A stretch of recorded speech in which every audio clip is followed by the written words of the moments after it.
Welcome to YouBook channel. Read and listen to the greatest stories that mankind has ever told. From Iliad to Coveted Terror, and other famous classics. Enjoy the best world literatures throughout history.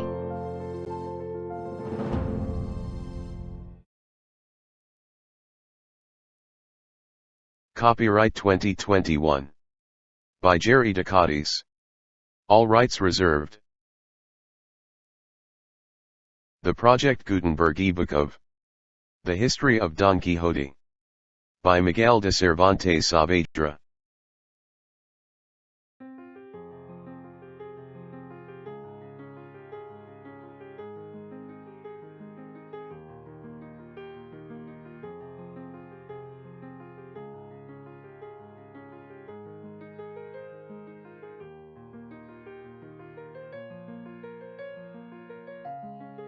The History of Don Quixote by Miguel de Cervantes.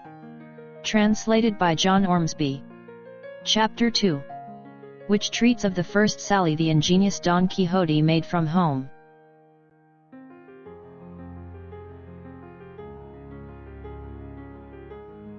These preliminaries settled, he did not care to put off any longer the execution of his design, urged onto it by the thought of all the world was losing by his delay, seeing what wrongs he intended to right, grievances to redress, injustices to repair, abuses to remove, and duties to discharge. So, without giving notice of his intention to anyone, and without anybody seeing him, one morning before the dawning of the day, which was one of the hottest of the month of July, he donned his suit of armor, mounted Rocinante with his patched-up helmet on, braced his buckler, took his lance, and by the back door of the yard sallied forth upon the plain in the highest contentment and satisfaction at seeing with what ease he had made a beginning with his grand purpose. But scarcely did he find himself upon the open plain, when a terrible thought struck him, one all but enough to make him abandon the enterprise at the very outset. It occurred to him that he had not been dubbed a knight, and that according to the law of chivalry he neither could nor ought to bear arms against any knight. And that even if he had been, still he ought, as a novice knight, to wear white armor, without a device upon the shield until by his prowess he had earned one. These reflections made him waver in his purpose, but his craze being stronger than any reasoning, he made up his mind to have himself dubbed a knight by the first one he came across, following the example of others in the same case, as he had read in the books that brought him to this pass. As for white armor, he resolved, on the first opportunity, to scour his until it was whiter than an ermine, and so comforting himself he pursued his way, taking that which his horse chose, for in this he believed lay the essence of adventures. Thus setting out, our new-fledged adventurer paced along, talking to himself and saying, "Who knows but that in time to come, when the veracious history of my famous deeds is made known, the sage who writes it, when he has to set forth my first sally in the early morning, will do it after this fashion." On. Scarce had the rubicund Apollo spread o'er the face of the broad spacious earth the golden threads of his bright hair, scarce had the little birds of painted plumage attuned their notes to hail with dulcet and mellifluous harmony the coming of the rosy dawn, that deserting the soft couch of her jet lost spouse, was appearing to mortals at the gates and balconies of the Manchagan horizon, when the renowned knight Don Quixote of La Mancha, quitting the lazy down, mounted his celebrated steed Rocinante and began to traverse the ancient and famous Campo de Montiel, which in fact he was actually traversing. "Happy the age, happy the time," he continued, "in which shall be made known my deeds of fame, worthy to be molded in brass, carved in marble, limned in pictures, for a memorial forever.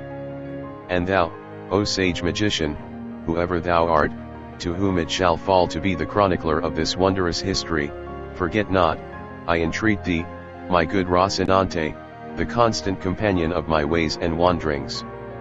Presently he broke out again, as if he were love-stricken in earnest, "O Princess Dulcinea, lady of this captive heart, a grievous wrong hast thou done me to drive me forth with scorn, and with inexorable obduracy banish me from the presence of thy beauty. O lady, deign to hold in remembrance this heart, thy vassal, that thus in anguish pines for love of thee. So he went on stringing together these and other absurdities, all in the style of those his books had taught him, imitating their language as well as he could. And all the while he rode so slowly and the sun mounted so rapidly and with such fervour that it was enough to melt his brains if he had any. Nearly all day he travelled without anything remarkable happening to him, at which he was in despair, for he was anxious to encounter someone at once upon whom to try the might of his strong arm. Writers there are who say the first adventure he met with was that of Porto Lapis. Others say it was that of the windmills. But what I have ascertained on this point, and what I have found written in the annals of La Mancha, is that he was on the road all day, and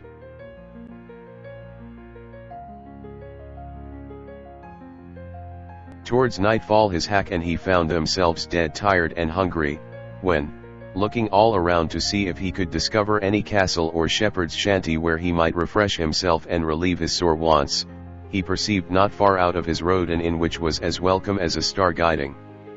him to the portals, if not the palaces, of his redemption, and quickening his pace he reached it just as night was setting in. At the door were standing two young women, girls of the district as they call them, on their way to Seville with some carriers who had chanced to halt that night at the inn. And as, happen what might to our adventurer, everything he saw or imagined seemed to him to be and to happen after the fashion of what he read of. The moment he saw the inn he pictured it to himself as a castle with its 4 turrets and pinnacles of shining silver, not forgetting the drawbridge and moat and all the belongings usually ascribed to castles of the sort. To this inn, which to him seemed a castle, he advanced, and at a short distance from it he checked Rocinante, hoping that some dwarf would show himself upon the battlements, and by sound of trumpet give notice that a knight was approaching the castle. But seeing that they were slow about it, and that Rocinante was in a hurry to reach the stable, he made for the inn door, and perceived the 2 gay damsels who were standing there, and who seemed to him to be 2 fair maidens or lovely ladies taking their ease at the castle gate.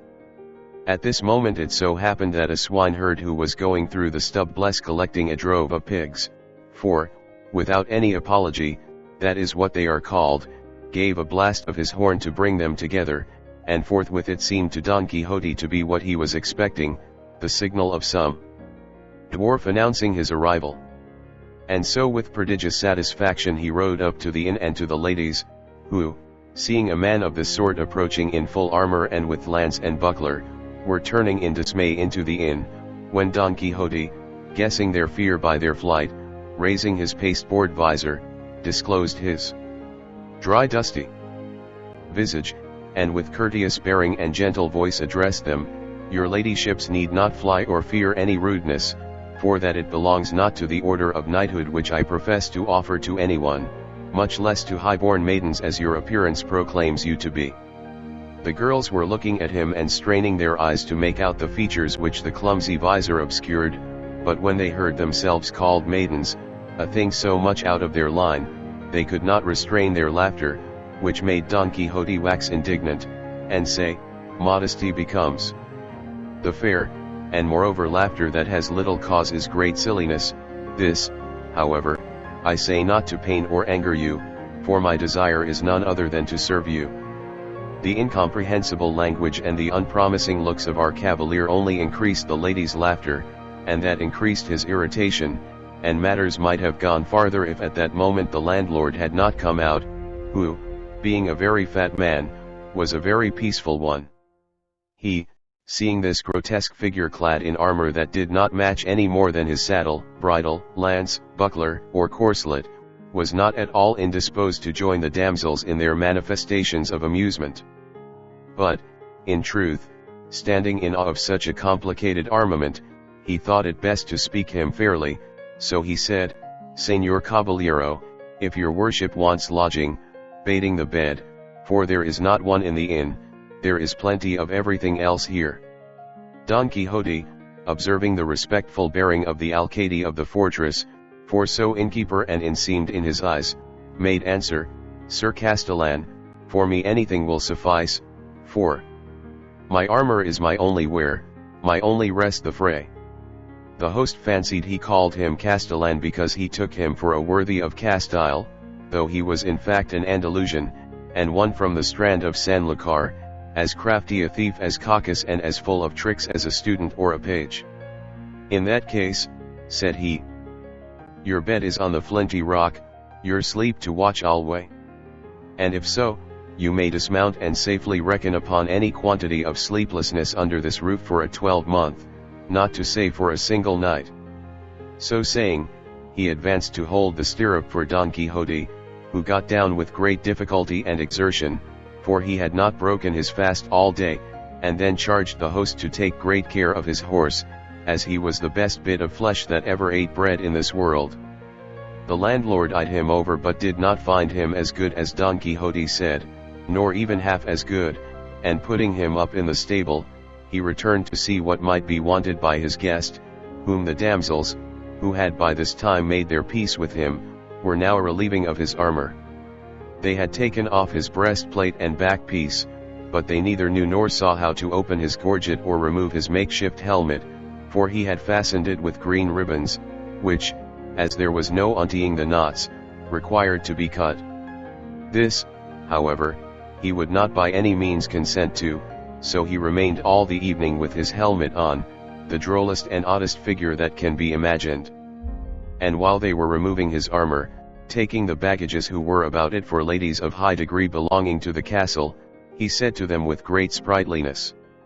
"Oh, never, surely, was there knight so served by hand of dame, as served was he, Don Quixote hight, when from his town he came, with maidens waiting on himself, princesses on his hack. Or Rocinante, for that, ladies mine, is my horse's name, and Don Quixote of La Mancha is my own.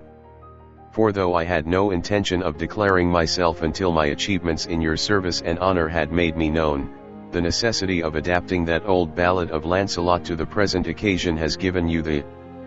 knowledge of my name altogether prematurely. A time, however, will come for your ladyships to command and me to obey, and then the might of my arm will show my desire to serve you." The girls, who were not used to hearing rhetoric of this sort, had nothing to say in reply. They only asked him if he wanted anything to eat. "I would gladly eat a bit of something," said Don Quixote, "for I feel it would come very seasonably." The day happened to be a Friday, and in the whole inn there was nothing but some pieces of the fish they call in Castile abajo, in Andalusia bacalao, and in some places curadillo, and in others troutlet. So they asked him if he thought he could eat troutlet, for there was no other fish to give him. "If there be troutlets enough," said Don Quixote, "they will be the same thing as a trout, for it is all one to me whether I am given 8 reals in small change or a piece of 8. Moreover, it may be that these troutlets are like veal, which is better than beef, or kid, which is better than goat. But whatever it be, let it come quickly, for the burden and pressure of arms cannot be borne without support to the inside." They laid a table for him at the door of the inn for the sake of the air, and the host brought him a portion of ill-soaked and worse-cooked stockfish, and a piece of bread as black and mouldy as his own armor. But a laughable sight it was to see him eating, for having his helmet on and the beaver up, he could not with his own hands put anything into his mouth unless someone else placed it there, and this service one of the ladies rendered him. But to give him anything to drink was impossible, or would have been so had not the landlord bored a reed, and putting one end in his mouth poured the wine into him through the other, all which he bore with patience rather than sever the ribbons of his helmet. While this was going on there came up to the inn a sogelder, who, as he approached, sounded his reed pipe 4 or 5 times, and thereby completely convinced Don Quixote that he was in some famous castle, and that they were regaling him with music, and that the stockfish was trout, the bread the whitest, the wenches ladies, and the landlord the castellan of the castle, and consequently he held that his enterprise and sally had been to some purpose. But still it distressed him to think he had not been dubbed a knight, for it was plain to him he could not lawfully engage in any adventure without receiving the order of knighthood.